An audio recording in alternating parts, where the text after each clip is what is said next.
జై.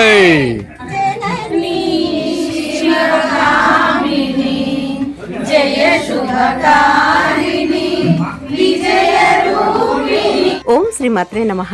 ముందుగా అందరికీ బోనాల పండుగ శుభాకాంక్షలు. శ్రీ సమయపురం మారెమ్మ తల్లికి ఆషాఢమాస సందర్భంగా తొలిసారిగా అమ్మవారికి సారె, అలాగే అమ్మవారికి శాకంబరి అలంకరణ, అరుదైన శ్రీ మరకత రామలింగేశ్వరుని యొక్క విశిష్టతను, సమయపురం మారెమ్మ తల్లి స్థల పురాణాన్ని, ఈ ఆలయంలో ఉన్నటువంటి ఉపాలయాలను అన్నింటినీ వీడియోలో చూపిస్తూ తెలియజేస్తాను. ఇంతకీ అమ్మవార్లకు ఆషాఢంలోనే ఎందుకు ఘనంగా పూజలు బోనాలు నిర్వహిస్తారు, అలాగే అమ్మవారికి అసలు ఎందుకు సారెను పంచుతారో అనే విషయం గురించి ఇప్పుడు తెలుసుకుందాం. ఇందాక మీరు చూసినటువంటి బోడ్రాయి దేవుడు హైదరాబాద్ జగద్గిరిగుట్ట భూదేవి హిల్స్ లో కొలువై ఉంది. ఏ దేవుణ్ణి, ఏ పండగను, ఏ శుభకార్యం చేసినా కానీ బోడ్రాయి దేవుణ్ణి పూజించటం అనేది ఇక్కడే ఆనవాయితీ. ఇక్కడే కాదండి, తెలంగాణలో ప్రతి ఒక్కరు కూడా తప్పనిసరిగా గ్రామ నడిబొడ్డులో ఉన్నటువంటి ఈ నాభీశిలకు ఖచ్చితంగా పూజలు చేసిన తర్వాతనే ఏ కార్యక్రమాన్నైనా చేయటం ఆనవాయితీ. ఇలా బోడ్రాయి దేవుడి దగ్గర పూజ చేసుకొని వచ్చినటువంటి భక్తులందరికీ కూడా పసుపు నీళ్లను 3 సార్లు అటు ఇటు నీళ్లను ఆరగిస్తారు.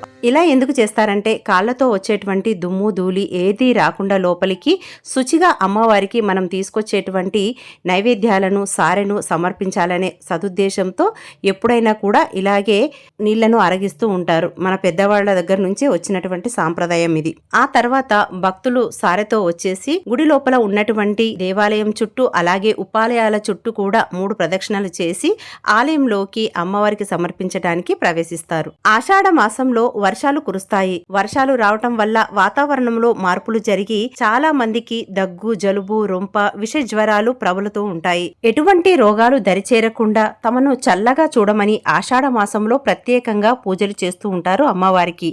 అలాగే సారెను అమ్మవారు తమ ఇంటి ఆడబిడ్డగా భావిస్తూ తమ ఇంటిని చల్లగా చూడమని, పిల్లా పాపలను, గొడ్డు గోదని, పాడి పంటలను అన్నింటినీ సంరక్షించమని, ముఖ్యంగా ఆషాఢ మాసంలో కురిసేటువంటి వర్షాలు చల్లగా సకాలంలో కురిసి సస్యశ్యామలంగా పంటలు పండించి తమను చల్లగా చూడాలనే సదుద్దేశంతో అమ్మవారికి ఈ సారెను భక్తి శ్రద్ధలతో సమర్పిస్తూ ఉంటారు ప్రతి ఏటా. అమ్మవారి సారెలో ముఖ్యంగా ఉండాల్సింది పసుపు, కుంకుమ, చీర, రవిక, గాజులు, గోరింటాకు, బొట్టు, కాటుక, ఇలా ముత్తైదువుకు సంబంధించినటువంటి మీకు వీలు అయినటువంటివన్నీ కూడా సమర్పించుకోవచ్చు.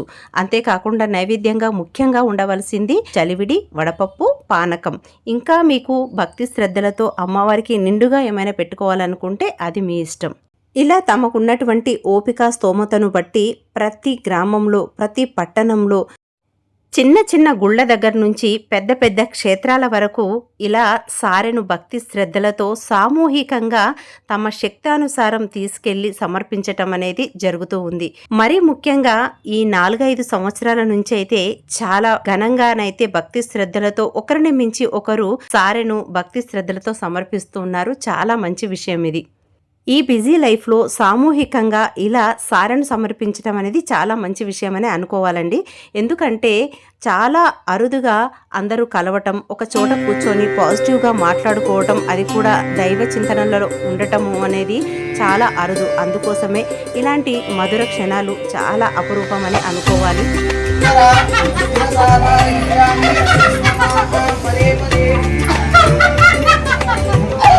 అమ్మా, సంతోషమా? సంతోషంగా జరుగుతుందా?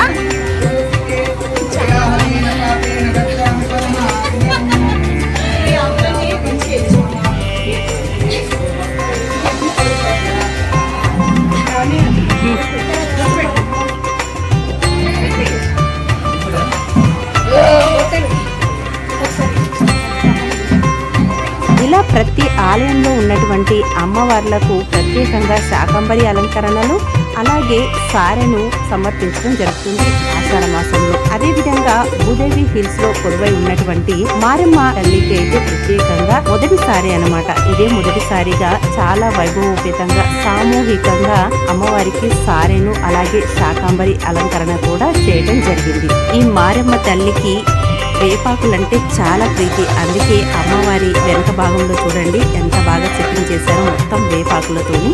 అలాగే రకరకాల పళ్ళతోటి, పూలతోటి, పుష్మాండంతోటి, కంద దీపాలతోని చాలా అందంగా వైభవంగా అమ్మవారికి అలంకరణ చేయడం జరిగింది, పూలమాలలతో కూడా. ఒక ఆలయంలో ఉన్నటువంటి అమ్మవారికే కాకుండా ఆలయం వెలుపల భాగంలో ఉత్సవ మూర్తులను కూడా పెట్టి వాటిని కూడా చాలా అందంగా డెకరేషన్ చేయడం జరిగింది. భక్తులు తీసుకొచ్చినటువంటి సారెని చూడండి ఇక్కడ పెట్టడం జరిగింది. అమ్మవారికి పసుపు, కుంకుమ, గోరింటాకు, గాజులు, చీర, రవిక, చలివిడి, వడపప్పు, పానకం, అరిసెలు, పూతరేకులు, కజ్జికాయలు, లడ్డూలు, గోరుముట్టీలు, చెక్కలు, రవ్వలు, చాలా రకాలైనటువంటి స్వీట్స్ని తెచ్చారు. అలాగే కాకుండా ఆలయం అంతా కూడా కూరగాయలతోటి చాలా బాగా డెకరేషన్ చేశారు చూడండి. ములక్కాయలు, సోరకాయలు, చెరుకు గడలు, బెండకాయలు, ఆకుకూరలు, ఇలా చాలా రకాలైనటువంటి కూరగాయలతో అయితే అలంకరణ చేయడం జరిగింది. ఇక సామూహికంగా మహిళలందరూ కూడా ఒక క్రమ పద్ధతిలో కూర్చొని కుంకుమ పూజకైతే శాస్త్రోక్తంగా చేయడానికి కూర్చున్నారు. ఇక్కడ పూజ సామాగ్రి అంతా కూడా ఆలయం వారే అన్ని సమకూర్చారు. గురువు గారు కూడా చాలా చక్కగా వేద మంత్రోచ్చారణలతో శాస్త్రోక్తంగా పూజను చేయించడం జరిగింది. ప్రతి ఒక్కరికి సాటిస్ఫై అయింది ఈ పూజా కార్యక్రమం. పూజ జరిగిన తర్వాత గురువు గారు ప్రతి ఒక్క భక్తురాలి దగ్గరికి వచ్చేసి వారు చేసుకున్నటువంటి పూజా ఫలాన్ని వారికి సమర్పించి అదేవిధంగా శతగోపం ఆశీర్వాదాన్ని అయితే ఇవ్వటం జరిగిందండి. అలా పూజ ముగియగానే కంటిన్యూషన్లోనే అందరికీ అమ్మవారికి సమర్పించినటువంటి గాజులని అలాగే గోరింటాకుని పంచడం జరిగింది. ఆ తర్వాత లలితా సహస్రనామ పారాయణం జరిగింది. ఇంకా ప్రతి ఒక్కరికి కూడా అమ్మవారికి సమర్పించినటువంటి సారలోని పిండి పదార్థాలని ప్రతి ఒక్కరికి అక్కడ ఇంకా ఏమీ లేకుండా అందరికీ పంచడం జరిగిందండి. అవి తినేసాక ఇంకా భోజనం కూడా చేయాలని కూడా అనిపించలేదు, అంత కడుపు నిండిపోయాయి అన్నమాట. అమ్మవారి ప్రసాదంగా అందరికీ చేరింది. టెంపుల్ మొత్తం పాజిటివ్ వైబ్స్ తో నిండిపోయిందండి. ఇంకా ఈ టెంపుల్ గురించి చెప్పాలంటే ఇంత పెద్ద టెంపుల్ కేవలం 6 నెలల 5 రోజులలో పూర్తి చేయడం జరిగింది. అది కూడా పూర్తిగా రాతి కట్టడంతో. ఇప్పుడు టెంపుల్లో ఉన్నటువంటి దేవతా విగ్రహాలను అలాగే ఈ టెంపుల్ యొక్క ఆర్కిటెక్చర్ ని చూద్దామండి. ముందుగా మీరు చూస్తున్నది శ్రీ మరకత రామలింగేశ్వర స్వామి వారి యొక్క శివలింగం. మనం తరచుగానే రామలింగేశ్వర స్వామి వారి ఆలయం అని చాలా చోట్ల వింటూనే ఉంటాం. ఇంతకీ రామలింగేశ్వర స్వామి వారి యొక్క విశేషత ఏంటి అని అంటే, రాముడు ప్రతిష్ఠించినటువంటి శివలింగాన్ని రామలింగేశ్వరుడు అని అంటారు.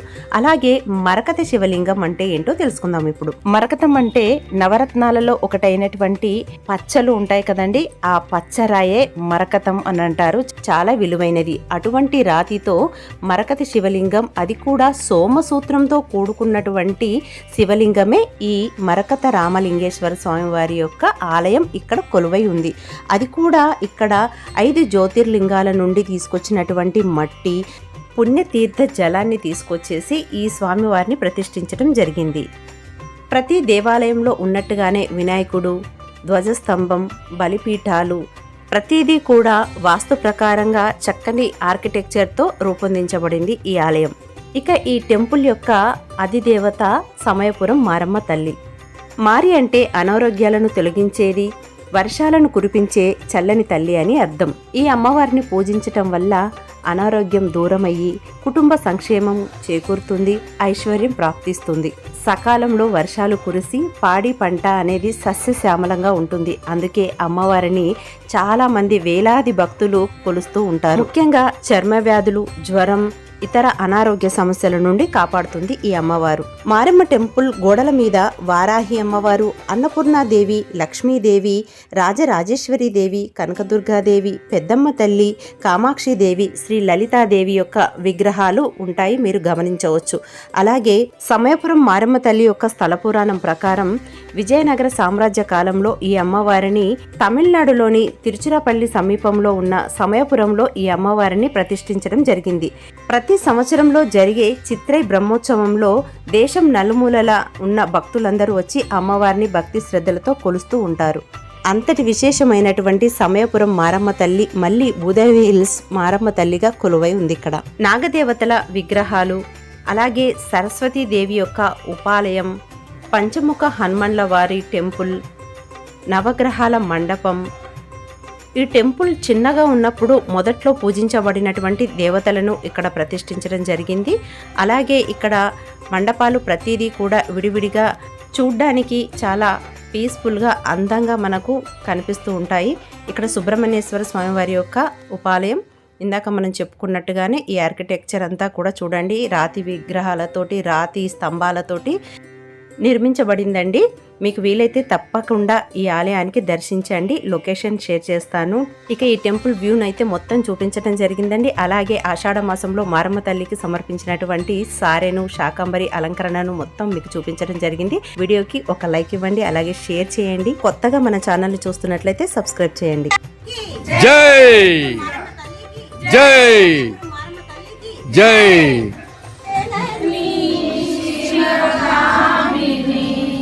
జయ శుభకారిణి విజయ రూపిణి జనని శివకామిని అమ్మవు నీవే అఖిల జగాలకు అమ్మలగన్నా అమ్మవు నీవే అమ్మవు నీవే అఖిల జగాలకు అమ్మలగన్నా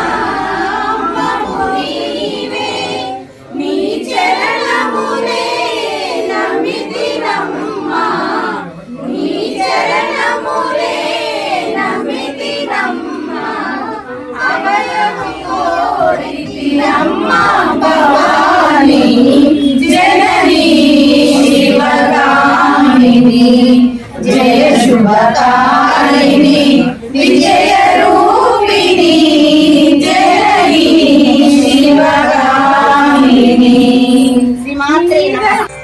ప్రతి సోమవారం రుద్రాభిషేకాలు విశేషంగా చేయడం జరుగుతుంది. అమ్మవారికి శుక్రవారం సప్తహారతి విశేషంగా నిర్వహించబడును. అలాగే అమావాస్యకి ప్రత్యేక పూజలను నిర్వహించడం జరుగుతుంది. అమ్మ దయ ఉంటే అన్నీ ఉన్నట్లే.